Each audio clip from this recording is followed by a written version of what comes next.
कसं आहे, माझी जरा एक्झाम चालू आहे ना MBA ची, त्याच्यामुळं स्टडीसाठी मी मोबाईल बंद ठेवला होता. कसं आहे, अभ्यास महत्वाचा ना काय रेशमी. आणि तसं पण आता मी इथं आलोयच ना, मग म्हणलं मामानं सांगायचं बॅलन्स माराय. आता तू आलायस म्हणजे माझा सगळाच बॅलन्स कॉल म्हणणार आहे. रश्मी, आता तू इथंच उभी राहणार आहेस का ग? हो हो. अगं पण मम्मी बघ की ग कसा रंग लावलाय ह्यो.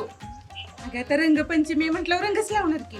आणि असं बी तुमचं नातच आहे की मेवणा मेवणीचं, त्याला काय होतं रंग लावला म्हणून. असू दे.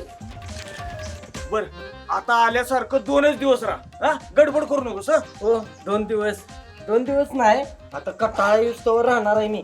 अगदी तुम्ही जावा म्हणलं तरी पण मी जात नसती. ते नव्ह, सातारच्या मार्केटमधनं मी तुमच्यासाठी ताजे ताजे पपई आणल्या. फळं खावा आणि फळासारखं टवटवीत राहा. ए, आता काय इथंच बोलत उभं राहणार आहे वे? चला की, मस्तपैकी आल्याचा चहा टाकते तुम्हाला. ओय आत्या, इथे चहा कोण पितय? ऐसी सस्ती चीजों का शौक हम नहीं रखते. ए, अरे म्हणजे दारू बिरू पितो का काय? येस, हा, येस येस, म्हणजे अशी चेष्टा चालते बरं का आपल्याला. चहा नाही, मी दूध पितोय, ते पण शक्तिवर्धक, म्हणजे गायचं दूध पितोय मी.